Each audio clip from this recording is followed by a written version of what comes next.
Good morning everyone, welcome back to GK today. और आज हम डिस्कस करेंगे 16 मार्च के सबसे मोस्ट इंपॉर्टेंट करंट अफेयर्स। एक बार ओवरव्यू देख लेते हैं आज क्या क्या होने वाला है। सबसे पहले आज के करंट अफेयर्स डिस्कस करेंगे, उसके बाद रिवीजन सेशन की तरफ चलेंगे जहाँ पे हम जनवरी मंथ को रिवाइज कर रहे हैं और आज ही हमारा पार्ट 8 रहेगा इस सीरीज़ में। और इसी के साथ आज हम 50% ऑफ द क्वेश्चंस कंप्लीट कर लेंगे, ठीक है। उसके बाद हम चलेंगे category wise revision current affairs की तरफ, जिसमें आज का टॉपिक हमने रखा है रिसेंट इनॉग्रेशंस। कौन सी चीज़ें हाल ही में इनॉग्रेट हुई हैं, कहाँ पे हुई हैं, उसको देखेंगे। और लास्ट में हमारा क्विज का सेशन रहने वाला है, ठीक है। तो ये बेसिक ओवरव्यू है कि इस सेशन में आपको क्या क्या मिलेगा। चलिए शुरू करते हैं इसी के साथ। फर्स्ट क्वेश्चन है, what is the name of the world's first ever radio platform that is powered by artificial intelligence.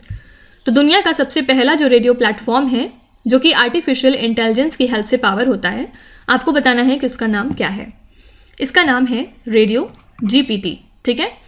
तो इसको डेवलप किया है एक ओहियो बेस्ड मीडिया कंपनी ने जिसका नाम है फ्यूचरी, और इन्होंने यूज़ किया है टॉपिक पल्स टेक्नोलॉजी को। किस पर्पज़ के लिए?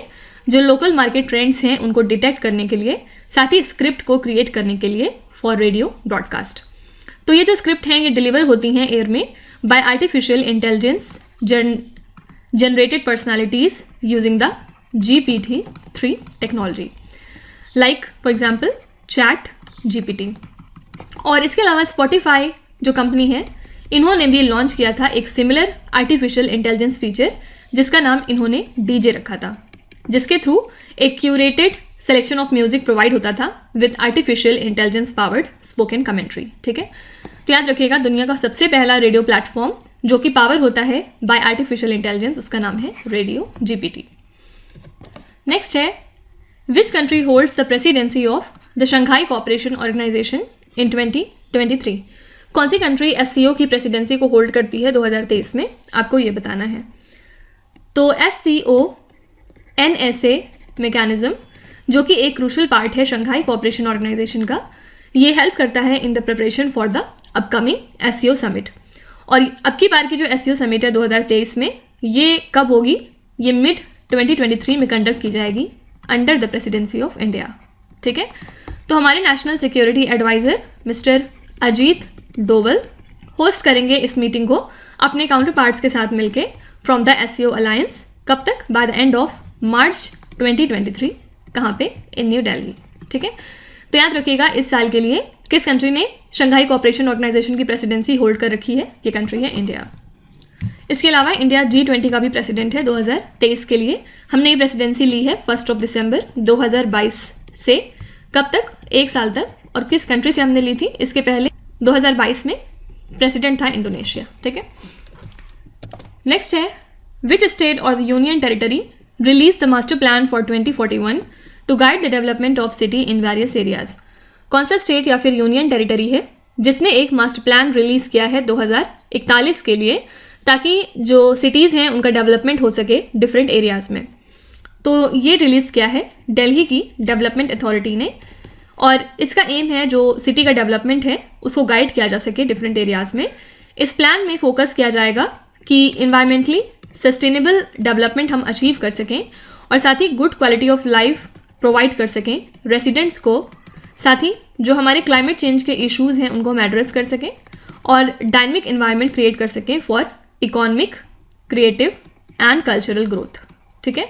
याद रखिएगा, ये चौथा मास्टर प्लान है नई दिल्ली का। तो आंसर यहाँ पे हो जाएगा न्यू दिल्ली। न्यू दिल्ली ने ये मास्टर प्लान फॉर 2041 रिलीज किया है। नेक्स्ट है, IBSA forum which was seen in the news recently is a trilateral initiative established between which countries. ये जो IBSA फोरम है जो आजकल न्यूज़ में है, ये एक ट्राइलेटरल इनिशिएटिव है। इसको किन कंट्रीज़ के बीच में स्टैब्लिश किया गया है, आपको ये बताना है। तो ये एक तरह का ट्राइलेटरल इनिशिएटिव है जिसको इस्टेब्लिश किया गया है between India, Brazil and south Africa. किस लिए? कोऑपरेशन को प्रमोट करने के लिए और जो डेवलपिंग कंट्रीज़ हैं उनके बीच में एक मजबूत बॉन्ड बनाने के लिए इन द ग्लोबल साउथ, ठीक है। इसको ऑफिशियली इस्टेब्लिश किया गया था जब फॉरेन मिनिस्टर्स तीनों कंट्रीज़ के मीटिंग किए थे ब्राज़ीलिया में। कौन से साल में? 2003 में। और इसी के बाद इन्होंने एक ब्राज़ीलिया डिक्लेरेशन भी रिलीज़ किया था।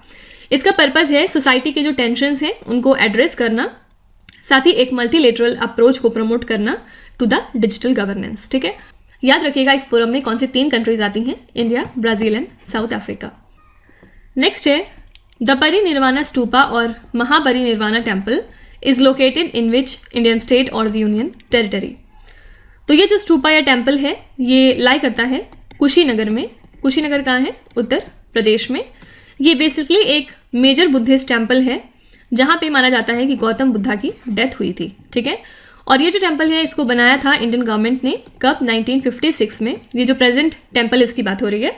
और किस लिए, to commemorate the 2500th year of Mahaparinirvana, और यू कैन से 2500 BE। तो एक south Korean delegation 200 Buddhist monk का हाल ही में यहाँ पे आया था और उन्होंने स्पेशल प्रेयर्स ऑफर की थी at this Mahaparinirvana temple.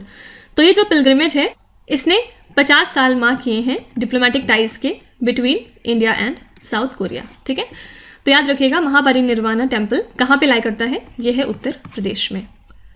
Next है Indian army recently hosted the iconic national flag in which Indian state और द यूनियन टेरिटरी।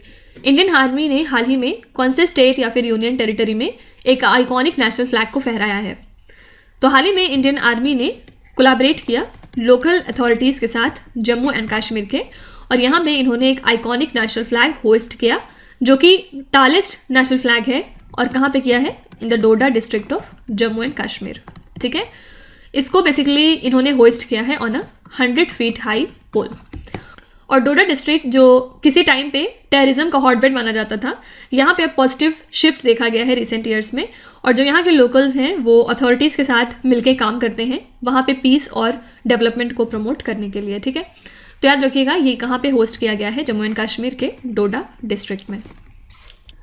नेक्स्ट है which state has launched M sand policy 2023 to prevent damage to river ecosystem.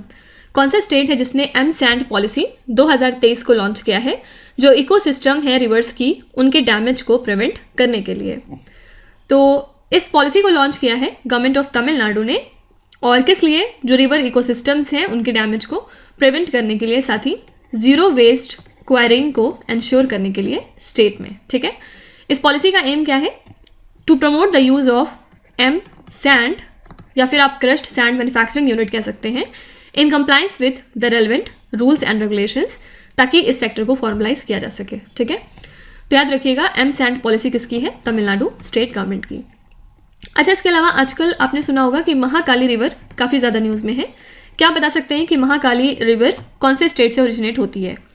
ये basically एक transboundary river है जो कि originate होती है in the Himalayas in the Pithoragarh district of Uttarakhand.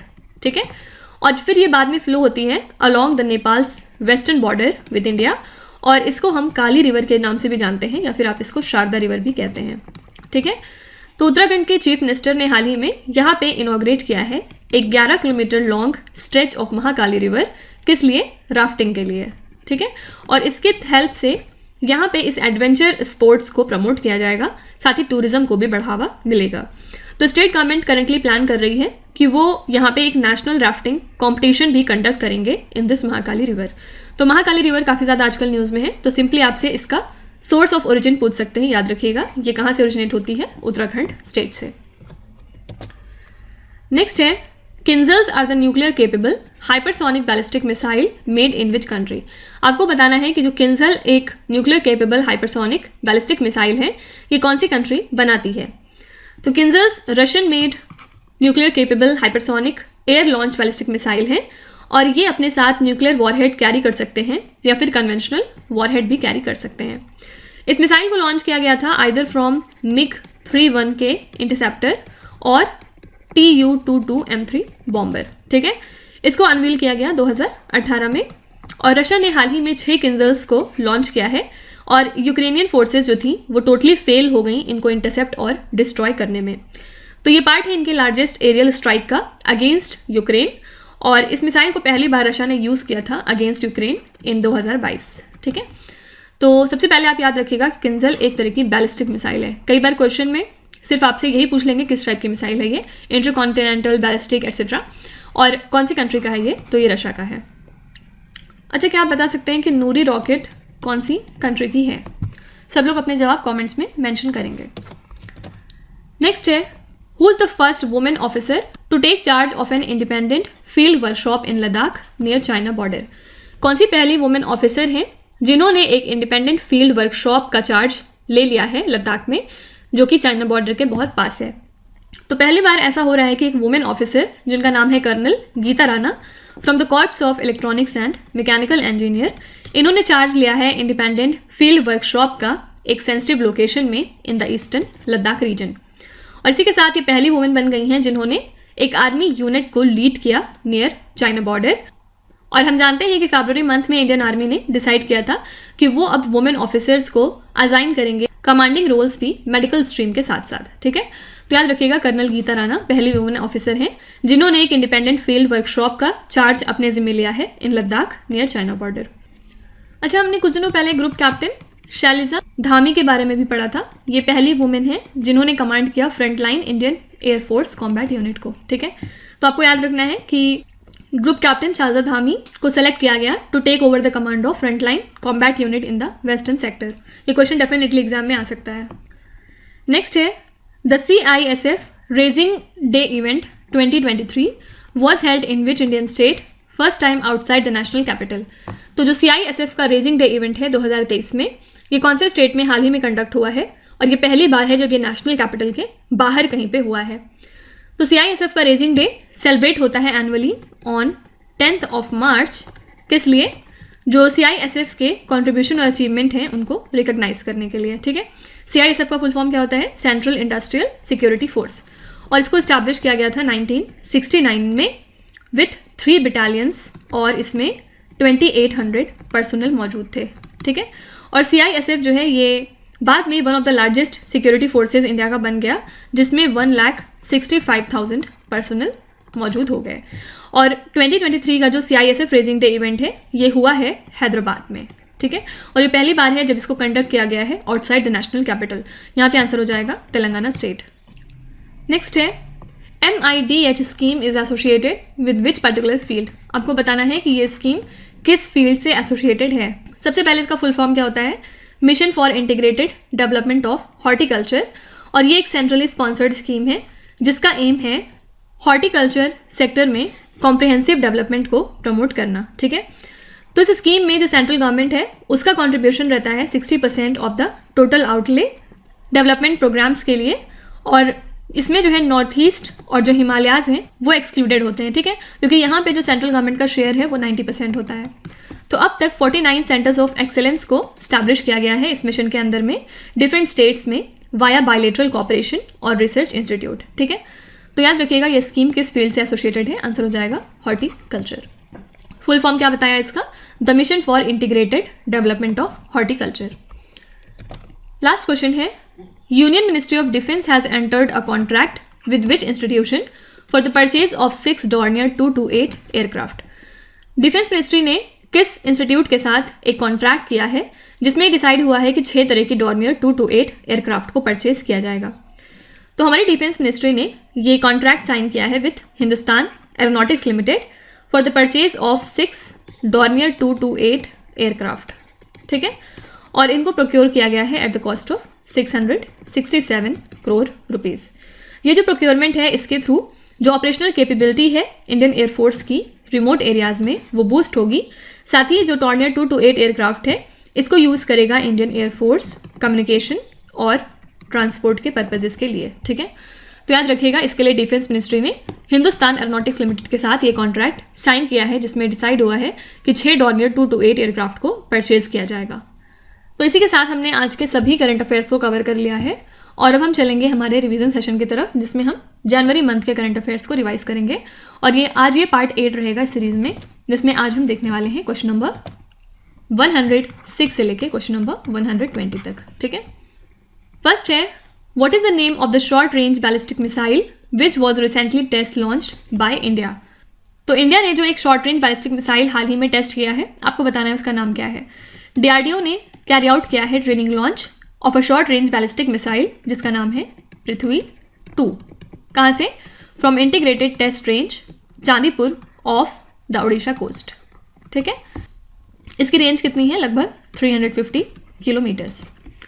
What is the name of the international agreement signed in 1987 to ban chlorofluorocarbon? Chlorofluorocarbon को ban करने के लिए जो एक इंटरनेशनल एग्रीमेंट साइन हुआ था 1987 में, उसका नाम क्या है? उसका नाम है मॉन्ट्रियल प्रोटोकॉल। इसका पर्पस क्या था? To stop using the harmful chemical, और अब देखा जा रहा है कि ये काफ़ी सक्सेसफुल हो गया है as per a recent United Nations report. तो क्लोरोफ्लोरोकार्बन जिनको हम कॉमनली यूज़ करते हैं फ्रिज और रेफ्रिजरेटर्स में, ये रिस्पॉन्सिबल होते हैं हमारी ओजोन लेयर को डैमेज करने में, और इसी के यूज़ को कम करने के लिए ये इंटरनेशनल एग्रीमेंट साइन हुआ था जिसका नाम है Montreal protocol. Prime minister Narendra Modi inaugurated the global investor summit in which Indian city? Prime minister Narendra Modi ने इस इवेंट को वर्चुअली इनॉग्रेट किया है मध्य प्रदेश में, और इसके लिए थीम क्या रखी गई है? थीम है Madhya Pradesh the future ready state. ठीक है। As per the UNICEF, child mortality refers to the probability a newborn would die before reaching how many years of age? Child mortality या फिर आप अंडर 5 मोर्टैलिटीज़ को कह सकते हैं। इसका मतलब होता है कि क्या प्रोबेबिलिटी है कि एक न्यू बॉर्न की डेथ हो जाएगी before reaching exactly 5 years of age. ठीक है, इसको हम 1000 लाइव बर्थ्स के साथ मेज़र करते हैं, और हाल ही में एक रिपोर्ट में बताया गया कि 5 मिलियन चिल्ड्रन ऐसे हैं जो अपने 5th बर्थडे सेलिब्रेट करने के पहले पहले डेड हो जाते हैं। ठीक है, तो बस याद रखिएगा कि यूनिसेफ के मुताबिक चाइल्ड मोर्टैलिटी की डेफिनेशन क्या होती है। Which country is the host of the world Hindi day conference 2023? तो वर्ल्ड हिंदी डे, जिसको हम विश्व हिंदी दिवस भी कहते हैं, इसको हर साल 10 जनवरी को ऑब्जर्व किया जाता है, और इसका एम होता है अवेयरनेस क्रिएट करना और हिंदी लैंग्वेज को प्रमोट करना अक्रॉस द वर्ल्ड। थीम रखी गई इस साल के लिए Hindi traditional knowledge to artificial intelligence. ठीक है, और जो वर्ल्ड हिंदी डे कॉन्फ्रेंस है कहाँ पे हुआ? ये आंसर हो जाएगा फिजी कंट्री। नेक्स्ट है, Which Indian state passed the bill providing 30% horizontal reservation to domiciled women of the state? कौन सा इंडियन स्टेट है जिसने एक बिल पास किया जिसमें 30% का हॉरिजेंटल रिजर्वेशन प्रोवाइड किया गया डोमिसाइल्ड वुमेन को स्टेट के? ये स्टेट है उत्तराखंड। ठीक है, इन्होंने डिसाइड किया है कि 30% हॉरिजेंटल रिजर्वेशन वहाँ के रहने वाली वुमेन को देंगे in the government jobs. Which union ministry launched the statement on climate of India during 2022 report?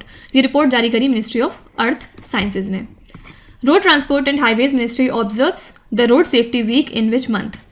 तो union road transport and highways ministry ने रोड सेफ्टी वीक को ऑब्जर्व किया from 11th to 17th of January, और इस दौरान different तरह की activities organise की गई पूरी कंट्री में to create awareness among the general public. ठीक है, याद रखिएगा यहाँ पे आंसर है जनवरी month. Which country has the world's most powerful passport as per the Henley Passport Index 2023? Answer हो जाएगा जापान। जापान का जो पासपोर्ट है वो दुनिया का सबसे पावरफुल पासपोर्ट साबित हुआ एज पर दिस इंडेक्स, और जापानीज सिटीजन्स जो हैं वो 193 कंट्रीज़ को ट्रैवल कर सकते हैं वीज़ा फ्री बेसिस पे, और सेकेंड स्पॉट को इसमें शेयर किया सिंगापुर एंड साउथ कोरिया ने। फाइन। इंडिया की रैंक कितनी थी? इंडिया की रैंक थी इसमें 85, और इंडियन पासपोर्ट की हेल्प से आप टोटल 59 डेस्टिनेशंस को विजिट कर सकते हैं। Which state is the host of the 26th national youth festival? Answer हो जाएगा कर्नाटका स्टेट। और इस साल के लिए थीम क्या रखी गई थी? विकसित युवा विकसित भारत। ठीक है, हर साल नेशनल यूथ डे हम मनाते हैं 12 जनवरी को, क्योंकि ये बर्थ एनिवर्सरी है स्वामी विवेकानंद जी की। ठीक है, नेक्स्ट है, which city is the host of the all India presiding officers assembly speakers conference? Answer हो जाएगा, ये कॉन्फ्रेंस हुई थी जयपुर सिटी में। Which country has announced a ban on single use plastic shopping bags from 2024? ये announcement करी है UAE ने।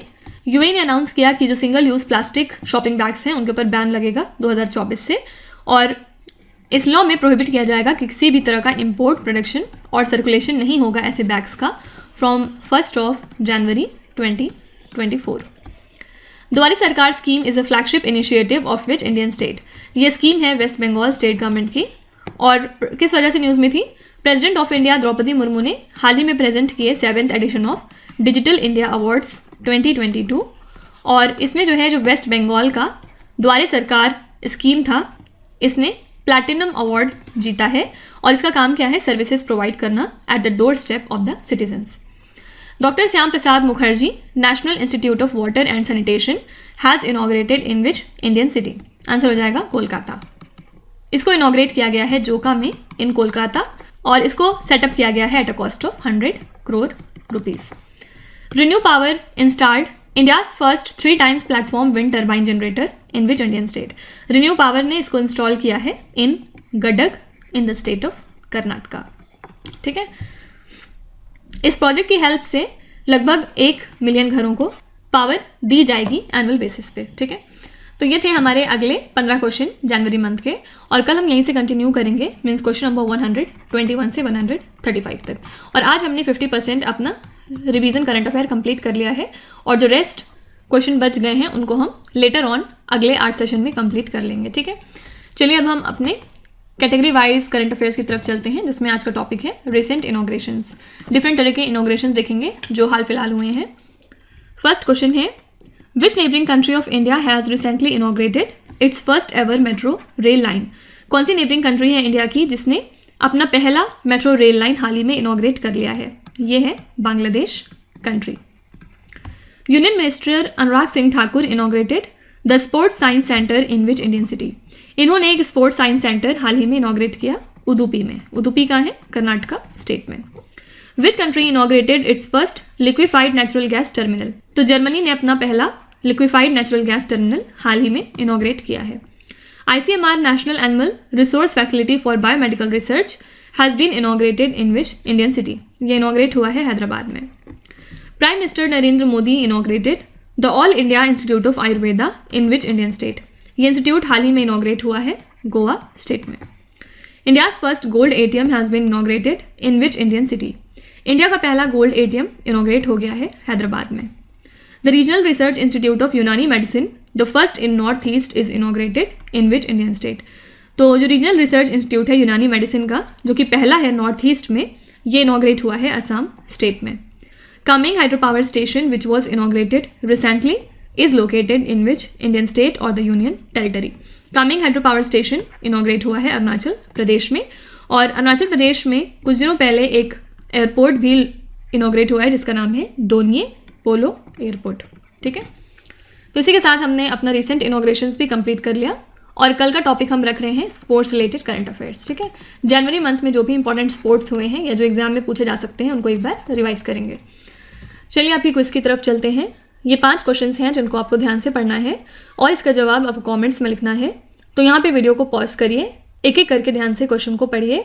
जो भी आपको आते हैं वेल एंड गुड, और जो नहीं आते कोई भी बात नहीं, विथ टाइम डेफिनेटली आपका स्कोर इंप्रूव करेगा। बस आपको कंसिस्टेंट और परसिस्टेंट रहने की ज़रूरत है।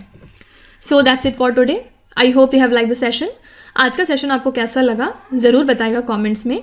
साथ ही साथ आपका कोई भी रिव्यू है, फीडबैक है या फिर सजेशन है तो वो भी आप हमें बता सकते हैं। हमें जानकर खुशी होगी और हम पूरी कोशिश करेंगे उसको इम्प्लीमेंट करने की। तो कल फिर हम मिलेंगे सेम टाइम सेम जगह कल के करंट अफेयर्स के साथ। Till then stay tuned. Thank you so much for watching, and please do not forget to subscribe to GK Today. With this, Minu Zatsana signing off.